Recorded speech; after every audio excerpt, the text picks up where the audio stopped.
this social media post was put out by the president. I saw the Secretary of State, Marco Rubio, on his phone outside of the West Wing doors. The president just yesterday, when I was with him on the tarmac as he headed to New Jersey, he had put out this idea that Iran had 2 weeks to potentially negotiate a nuclear agreement with the United States and end the Israeli airstrikes into Iran territory.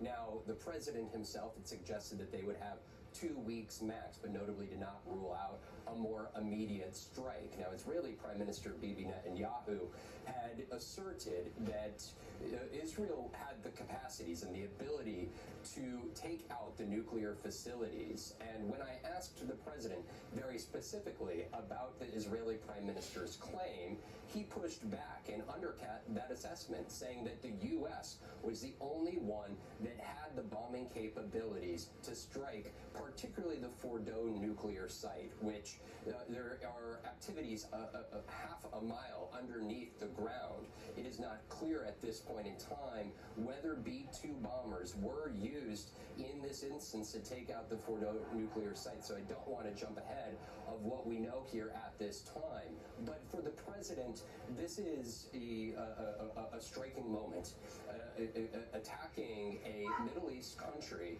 that the president had sought for the better part of the last 2 months to negotiate with. But clearly the president making the decision to go forward with these strikes despite Iranian threats that they would respond in kind by attacking U.S. military installations. There are a lot of outstanding questions here about where Iran goes from this moment, but the United States, standing in solidarity with Israel, who 1 week ago began that attack with their initial airstrikes into Iran.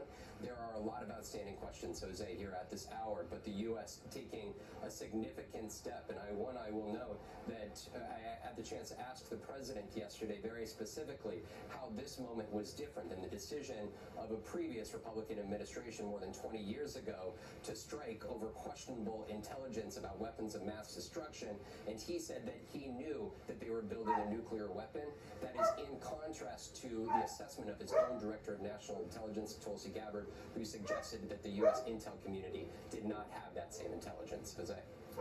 And during that conversation that you had with the president, he essentially said that his Director of National Security was wrong in her assessment that Iran had not yet gotten to the point where they could either build or complete building a nuclear weapon. That's right. We know that, especially over the last months, that Iran has enriched high levels of uranium that could go into developing a nuclear weapon. But there's a distinction. Again, just yesterday, in an interview with our Andrea Mitchell, the Iranian foreign minister exclusively told her that they are using uranium for peaceful purposes. Now, the question here that you just alluded to was Tulsi Gabbard.